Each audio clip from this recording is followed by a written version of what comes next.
Menujem sa Michal Báršoň, pochádzam z Kunovej Teplici. Je to obec blízko Slovenského krasu, kde začína pekná slovenská príroda s pohorím Slovenského krasu, dolinka od Plešivca po Slavošovce. Pochádzam z 9 členov rodiny, z 9-člennej rodiny. Otec bol robotník, vo väčšine drevorúbač a zlievač. Matka vo väčšine bola domáca, ako do vojny, bežne v rodinách to bývalo. No a súrodenci tiež pracovali, až po vojne, po roku 1945 sa ujali bratia, začali chodiť do školy študovať. Jeden dokončil lesnícku školu, bol v lesnej správe pracoval, no a druhý tiež ako technik u lesov.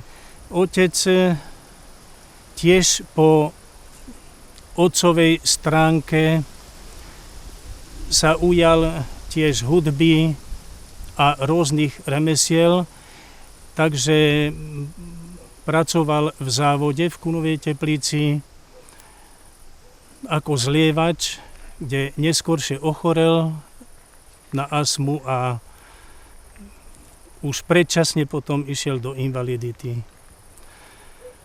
Matka vo väčšine bola domáca a často sa púšťala do práce, pretože nechcela byť bez zamestnania, potrebovali sme peniaze, bola veľká rodina, samozrejme, a robila niekoľko rokov v družstve, robila pri nádeníckych prácach bežne. Po druhej svetovej vojne, vzhľadom k tomu, že tu nebola práca, museli sme odcestovali vlastne rodičia, odcestovali do Čiech za prácou, do Přerova, potom do Veľké Dvorce pri českých hraniciach. No a v 48. roku sme sa vrátili a našetrených peňazí sme vlastne otec vybudoval rodinný dom v obci a od tej doby sme bývali ďaleko kultúrnejšie vo vlastnom, kde sme si pokúpili po častiach nábytok a žili sme síce v ťažších pomeroch, ale ďaleko ľahšie, alebo po stránke hygienickej, spoločenskej a tak ďalej, bolo to na dobrej úrovni. Asi tak ako každý občan v bežných rodinách toho času po vojne. U mňa to bolo troška ináč. Ja som mal možnosť chodiť do školy. Bola povinná školská dochádzka 8-ročná. No a už toho času som si uvedomoval a porovnával ľudí, pracovníkov, videl som otca, bratov, že pomerne ťažko pracujú a predsa to vzdelanie by som potreboval a tým pádom som sa púšťal do takého zložitejšieho života ako ostatné deti rómskeho pôvodu, že vo väčšine túlali sa alebo voľnejšie žili. Ja som sa chytal predsa častejšie tej knihy a samozrejme vo voľnom čase som si zobral aj husle, sledoval som hudbu, rómsku kultúru už toho času. Čiže bola taká nádej, skrsla vo mne, že pustím sa do štúdia. Tak, ako som sa rozhodol, rodičia mi pomáhali v tom, že nejaké tie korunky zarobili a dávali mi na cestovné. Študoval som strednú školu, v Moldave nad Bodvou, neskôršie do Šafárikova, teraz Tornala. Po ukončení gymnázia vo strednej školy s maturitou som si podal prihlášku na vysokú školu pedagogickú. Vlastne sme išli korporatívne viacerí z tej triedy. Ja som sa dal nahovoriť na to štúdiu, na pedagogické, skôr nahovoriť, pretože viacerí moji priatelia, dobrí kamaráti, išli na pedagogickú fakultu do Banskej Bystrice. Išli sme spolu a v prvom ročníku všeobecného základu toho času boli veľké záujmy.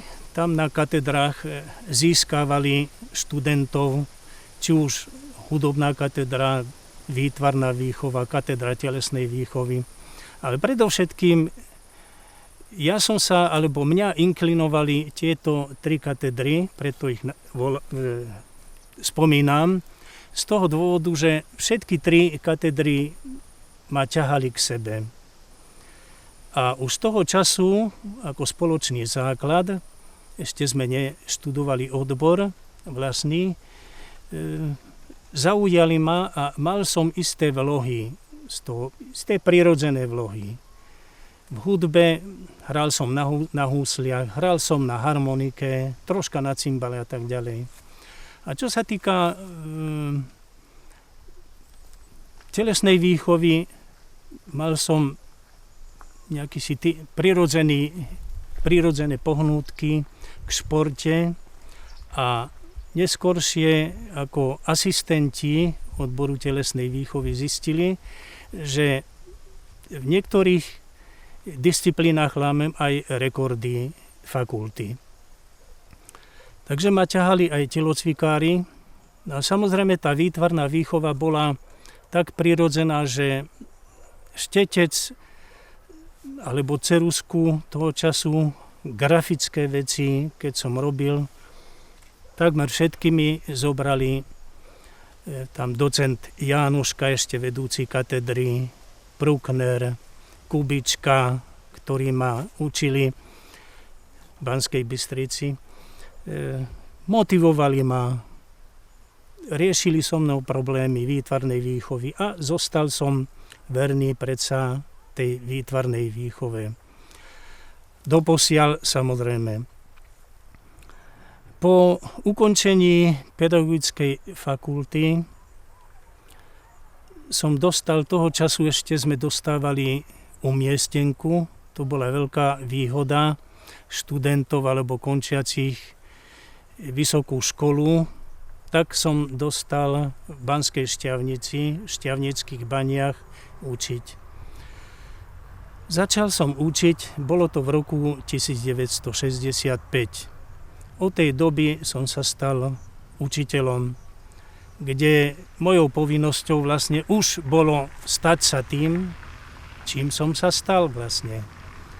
Že byť učiteľom a dobrým učiteľom. Samozrejme snažil som sa to učiteľstvo pomerne dokonale dotiahnuť. Snažil som sa riešiť problémy, slabý som bol v jazyku, slabší som bol v tej metodike. Pamätám sa, že boli niektoré problémy. Ale učitelia, kolegovia, tí starší kolegovia okolo Štiavnických baní, Banskej Štiavnice mi hodne pomáhali. Boli veľmi kolektívni. Toho času kolektív pedagógov bol veľmi priateľný a dobrý, aktuálny pre každého mladého pedagóga. Prebojoval som sa do pomerne dobrej úrovne pedagóga, učiteľa, ktorému nebola ľahostajná výchova, predovšetkým výchova. A toho času som si uvedomoval, čo vlastne v súčasnej dobe úplne chýba, či štátu, a výchova nie je zakotvená vôbec do ničoho, ani rodinná výchova, ani školská výchova. A toho času som si uvedomoval, že predovšetkým výchova je a priori prvá po vzdelávaní. Čiže môže byť človek vzdelaný akokoľvek, keď nie je vychovaný dobre. Čiže toto krédo i v súčasnej dobe u mňa platí. A pristupujem k mladému človeku vždy týmto okom, týmito skúsenosťami. Moji rodičia vlastne ani nepociťovali, že ja študujem, vlastne ani nevedeli, že kde som, keď som bol na vysokej škole.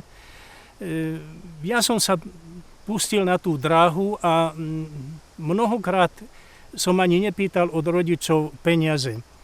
To znamená, že ani moji kolegovia, spolužiaci z obce, občania obcí ani nevedeli viacerí, že kde študujem či kde pracujem. Neskôršie, keď sa dozvedeli, že som skončil vysokú školu, mali veľkú radosť i moji priatelia, blízky a vlastne celá obec to prijala pomerne s vysokým hodnotením. Keď som prichádzal z Banskej Štiavnice domov, tak prijali ma takmer celá obec toho času. Boli to 50. 60. roky. Moji rodičia neboli vzdelaní, mali určitú prirodzenú vzdelanosť, vlastne inteligenciu, prírodnú inteligenciu a na základe toho sa vedeli správať spoločensky a jednak ako hudobník môj otec vedel vystupovať pred všetkými ľuďmi, či to bol zvyša, človek, nejaký intelektuál, inžinier alebo doktor. To prírodné správanie bolo zrkadlom pre všetkých mojich súrodencov. Či to boli sestry, mal som 4 sestry, 4 bratov a 4 sestry. No. Vzdelanie sa dostalo po ukončení základnej vojenskej služby bratovi Aleksandrovi, ktorý dokončil Krivoklade Píska lesnickú školu strednú a ďalej pokračoval v Banskej Štiavnici na strednú lesnickú školu s maturitou. No a toho času, bolo to v 50. 60. rokoch, ujal sa v lesnom závode ako lesník zo začiatku, potom lesný technik, pracoval na seba a dostal sa až na zástupcu a vedúceho polesia. Žilo sa mu ďaleko lepšie ako ostatným, pretože mal svoje vzdelanie, inteligenciu. Ostatní bratia pracovali ako lesní robotníci, ale každý čestne pracoval zodpovedne sestry, ktoré sa vydali v Trnave, žili a žijú, ktoré žijú doposiaľ slušným spôsobom a životom. Zo začiatku i priatelia, moji spolužiaci, ktorí skončili základnú školu, išli na učňovské školy, už pracovali, boli v pracovnom pomere a ja som ešte ďalej študoval, takže oni sa čudovali, prečo vlastne ja som išiel ďalej študovať a nie pracovať. No, čiže môjim krédom bolo ďalej pokračovať štúdiu a byť úspešný vo vzdelávaní. Bol to veľký úspech aj pre obec. Predsa toho času vysokoškolák pre jednu malú obec takmer nebol. No a očakávali odo mňa tiež nejaké také výsledky a úspechy, ktoré v neskorších rokoch sa to odrazilo tým, že som prinášal tie správy s úspechmi cez novín, cez publikácie, ktoré vznikli v neskorších rokoch, alebo písaní článkov do novín a riešení ďalšieho štúdia, vzdelávania a tak ďalej s úspechmi. Dá sa povedať, že ten rozdiel medzi Rómami a nerómami nebol nejaký taký veľký rozdiel. A v porovnaní ostatných obcí v okolí Gemera, v Rožňavskom okrese, ale aj v iných okresoch, nedalo sa v žiadnom prípade pocítiť nejaká národnostná otázka, národnostný problém. Tam ešte toho času absolútne neexistoval. V obciach južného Slovenska žili Rómovia, Slováci, Maďari, ale tí Slováci, Maďari prebrali rómskú reč. V obci rozprávali všetci aj po rómsky. Čiže tam nebol rozdiel v tom, že niekto rozpráva rómsky a neprijali rómsky jazyk. Alebo prišiel do krčmy, alebo kdekoľvek, do kultúrneho domu. Toho času kultúrny dom bol plný ľudí. A tam sa zabávalo, tvorila sa kultúra, dennodenná kultúra pre obec, pre ďalšie obce, kultúrne programy, šoty, divadlá sa hrali. Boli 3 kapely v Kunovej Teplici. Každá fungovala, takmer každú sobotu hrala tá kapela. Čiže bol úplne iný život toho času. No, takže tí Rómovia tiež boli na pomerne dobrej úrovni už toho času. Každý sa uchytil svojej práce a pokračoval. Bol prísun financií mesačne, takže dalo sa z toho aj ušetriť a stavať nejaký domček. Takže takýto život bol toho času v 50. 60. rokoch. V 70. 80. rokoch sa dobre pamätám, že už bola pre Rómov taká úroveň, spoločenská úroveň, a išlo to predovšetkým tým, že každý mal kde bývať, každý mal prácu a každé dieťa muselo chodiť do školy. Čiže ten rodič si zobral za povinnosť vychovávať dieťa a vzdelávať ho. Každý rómsky rodič. No a to vyzeralo tak, že tam už zanikali rómske osady, rómske celky pod lesom niekde, na pokraji, na perifériách miest a obcí. A už to bož v žiadnom prípade neboli bezdomovci Rómovia. Žiaľ Bohu, po 90. roku sa to vracia a vracia sa to vehementne. Aj tí padajú do hlbokých sociálnych problémov, ktorí sa mali pomerne dobre. Sklzli tým, že predali si svoj domček, mysliac, že zarobia si niekde inde lepšie a tak ďalej. Stali sa bezdomovcami, stali sa bez práce, prijímateľmi nejakých financií. Sú odkázaní len čiste na to, čo dostávajú zo sociálky. Čiže je to alarmujúce pre Rómov. V našej obci nikdy nebolo nejaké nepriateľstvo, nejaké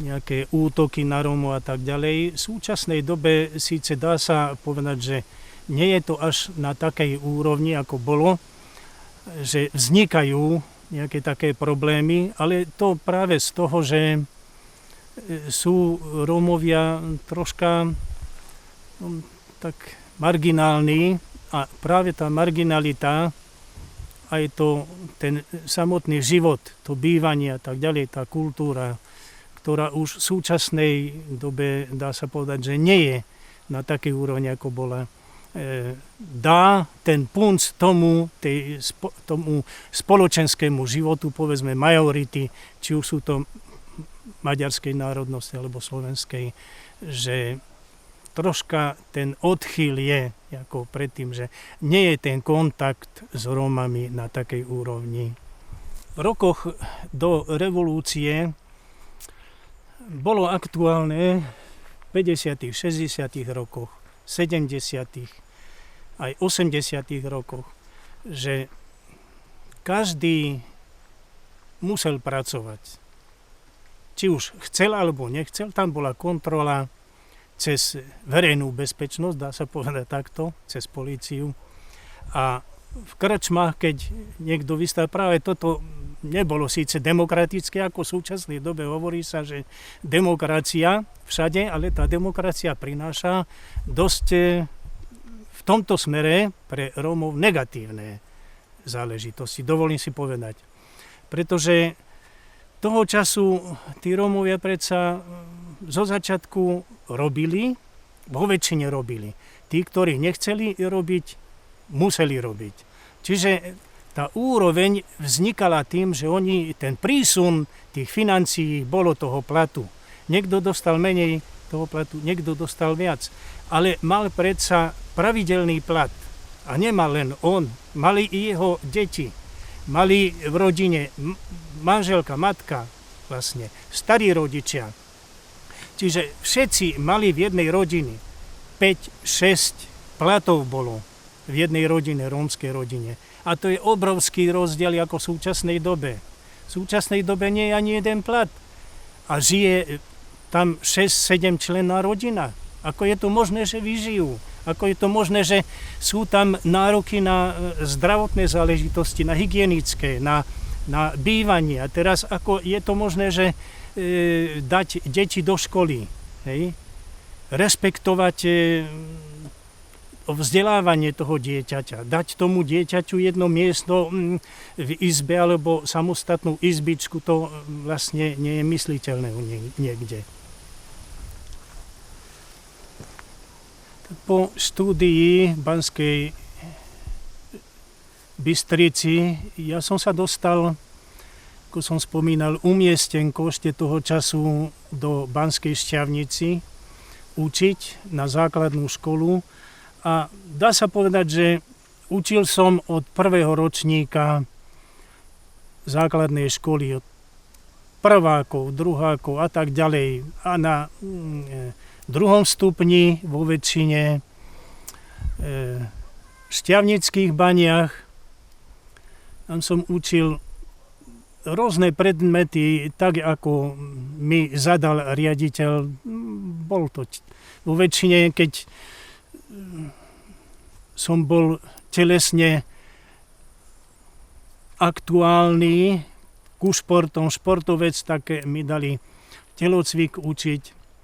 Učil som výtvarnú výchovu, učil som zemepis, biológiu na základnej škole v Šťavnických baniach. Odtiaľ som prešiel do Banskej Hodruši,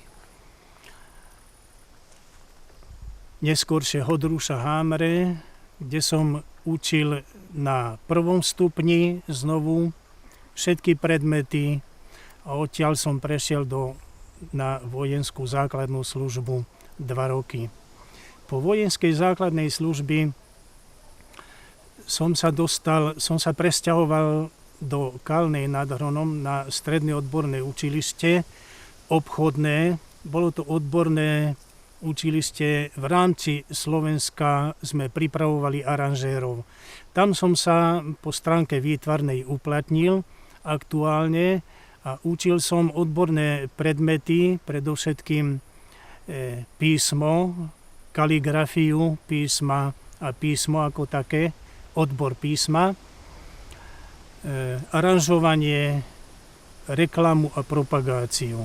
Po revolúcii som prešiel učiť na pedagogickú fakultu v Nitre, a to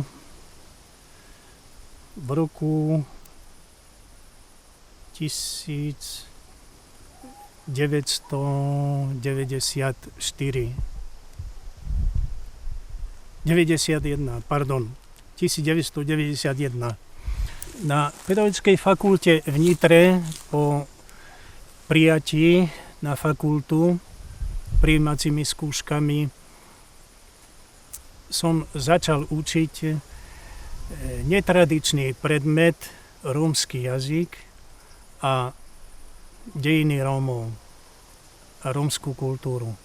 Bolo to pre mňa veľmi zvláštne zaujímavé, po tej stránke, že už sami sme pozabúdali, jednak jazykovo, to, čo sme sa naučili, čo sme mali v sebe tradične a predovšetkým tú kultúru, rómsku kultúru, z toho dôvodu, že ja ako výtvarník som mal v sebe tie kovácké práce, ja som sa snažil naučiť sa alebo študovať kováctvo a mal som odmala istý vzťah k kováckej práci. No a tá kovácká práca ma zaujímala a tam sa prejavilo v mojom diele tradícia rómskych remesiel, kde hodne popisujem kovácky odbor a umelecké kováctvo podrobne. Že tá katedra na pedagogickej fakulte mi dala hodne v živote, predovšetkým v tom, že som začal vedecky pracovať a uvedomovať si, čo je vedecká práca, čo je písanie vôbec, čo je aktuálne pre vedecké písanie. Z pedagogickej fakulty som prešiel na štátny pedagogický ústav pracovať do Bratislavy na SPU, kde samozrejme tá práca bola tiež aktuálna, pretože naplno bola možnosť pracovať jednak pedagogicky a jednak aj vedecky. A mal som možnosť sa dostať na stredné základné školy, kde boli Rómovia a kde učili i samotní Rómovia, naši študenti. Zo štátneho pedagogického ústavu sme pochodili mnohé školy, mnohým základným školám i riaditeľom, stredným školám sme dali možnosť mnohým riešeniam rómskej kultúry pre rómske deti a vznikli i prvé rómske šlabikáre, rómska literatúra v rómskom jazyku a mnohé diela